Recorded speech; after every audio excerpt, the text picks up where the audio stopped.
Curious Scent. I'm Molly Carmel, and this is the podcast I always wish existed.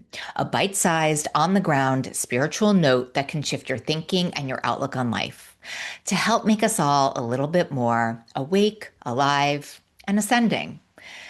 So, we got a podcast about my dog, Danny. But honestly, he is such a great teacher. And last week, he really outdid himself. He ran a little experiment for me completely by accident. And what it showed me is something that I have really been thinking about with regards to like how we grab and why we grab. So here's what you need to know about my dog, Danny.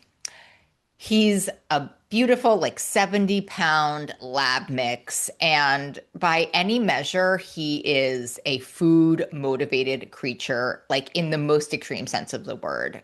There is this lore about labs that, where they say that, like, if you gave a Labrador like unlimited food, it would eat itself to death. And I had like heard that before I got Danny. And I was like, ugh, what lore? But having him, I was like, I think that could possibly be true, honestly. So, because Danny's like so bougie, I bought him these yak milk bones for the curious among you. And they're supposed to be really good for dogs. And because I know Danny and his love of food, I had a whole management system for the bone. I would give him the bone, I'd let him chew it for a while, and then I would take it away before he overdid it. Like very responsible, considered, thoughtful Molly and her thoughtful dog protocol.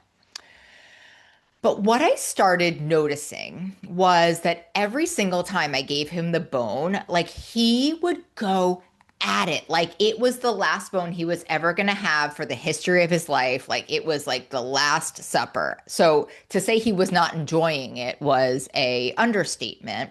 He was attacking it. He was eating it so fast and so frantically that honestly, a couple of times, like later on in the day, he would throw up pieces of it. So when that happened, I was like, okay, bones are done. I can't give these to him anymore.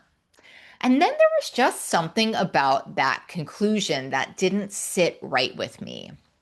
There's this term in dog training, I'm sure it's in other training, I just happen to know about it in dog training, called resource guarding, where the dog believes that the resource is scarce, that it can be taken, and that the window is closing. Sound familiar? So the animal's entire system mobilizes around getting as much of it as possible before it disappears. They hide it, they hoard it, they get in fights over it, right? Resource guarding. And so this behavior looks frantic and compulsive on the surface, but underneath, it's actually completely rational, right? It's a logical response to the conditions as the animal understands them. And so the problem was not Danny. The problem was the condition that he was living inside. So I tried something. I bought a whole box of these bones and I literally put out like 6 of them on the floor. And I just laid them all on the floor and I stepped back to see what would happen. And so first he like took one and then he took another. Like he couldn't even believe the abundance I had handed him, right? But eventually his whole frenzy around the bones completely stopped. Now I always have 6 bones around. He'll pick one up, he'll chew it for a while, he'll put it down, he'll wander off, he'll come back later. There's some days he doesn't even chew the bone, right? So he'll pick them up, he'll eat them. He's done when it's done. There's not an ounce of urgency. There's not any sort of like, don't take that from me, right? And there's no throwing up because he doesn't need to eat them all at once anymore. He doesn't need to guard them. The supply is secure. And the moment that my dog Danny understood that, like really knew it, he settled. Like his whole system settled. So that brings me to our pocket sage today. Today's reading is from Wayne Muller's A Life of Being, Having, and Doing Enough. And we've had Wayne Muller on the show before, and here's what he has to say. We have forgotten what enough feels like. The choice is ours. Do we want to feel the cramping fear of scarcity, the bloated saturation of overabundance, or the gentle, effortless release of easy sufficiency? Let me read that again for those of you in the back. We have forgotten what enough feels like. The choice is ours.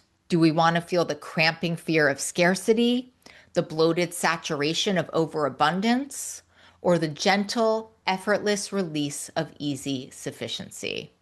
The cramping fear of scarcity. I mean, if that's not Danny before the bones were on the floor, I don't know what it is, right? And so our word of the day today is secure. Not secure like armored or defended. So, not secure in the sense of locked down and braced against the world. Secure in the way that Danny became secure when he saw like six bones on the floor and somewhere understood at like a deeper level, oh, like the supply is real, it's not going anywhere. Secure is the internal condition that makes frenzy unnecessary.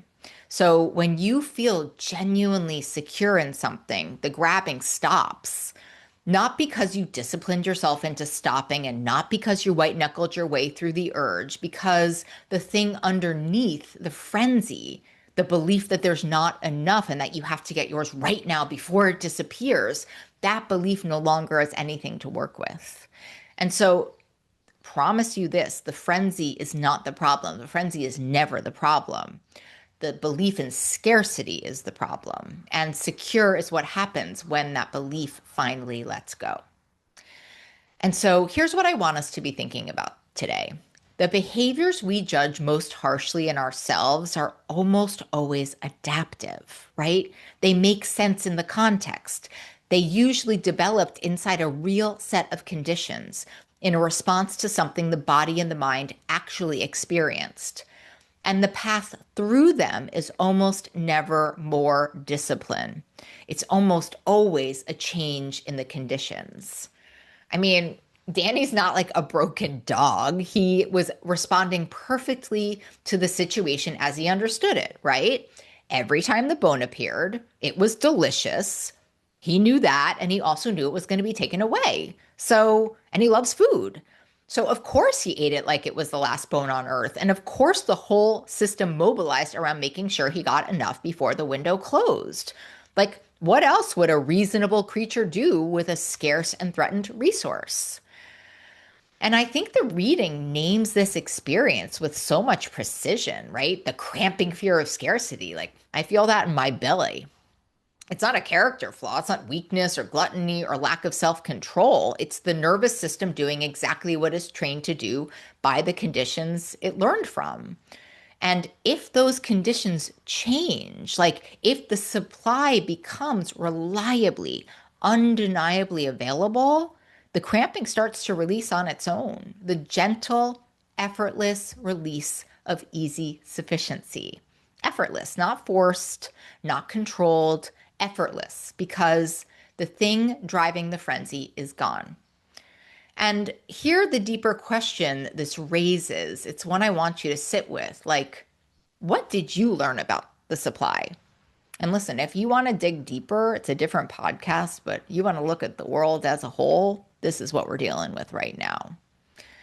But I'm not talking about the supply of yak milk bones. I'm actually talking about the supply of safety and of care and enoughness in your own life.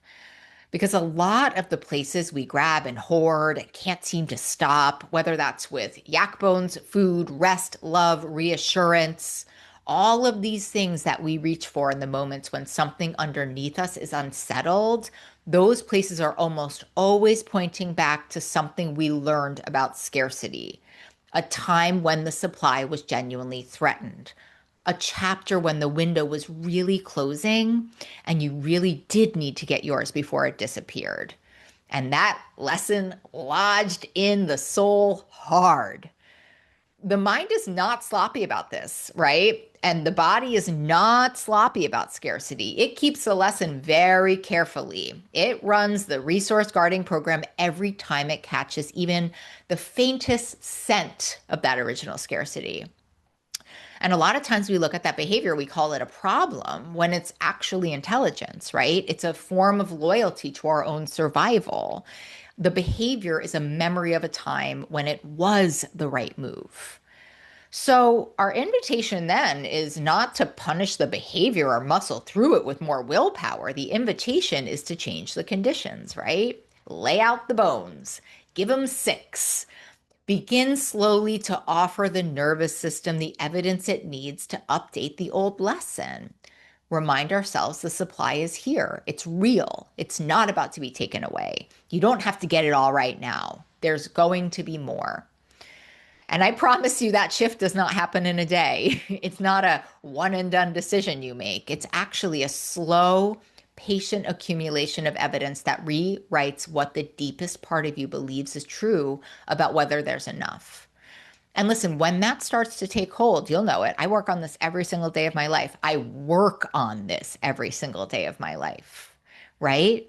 The frenzy will start to settle just a little bit the way Danny settled, right? Done when you're done, because eventually we learn that the bones are not going anywhere.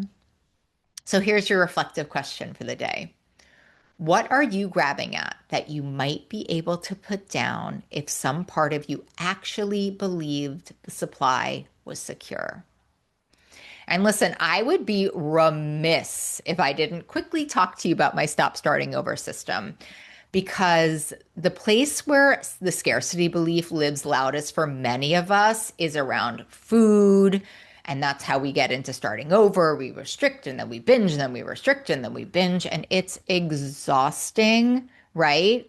And that stop starting over system that I have really helps you to change the conditions, like what I'm talking about in the podcast today, to begin to lay out the bones. And so there is a link in my show notes to book a discovery call with me. And if you want to learn more about the program, you can at mollycarmel.com. So listen, I am right here with you, Ascenders, learning how to know that there are always more bones. We rise together. Until next time.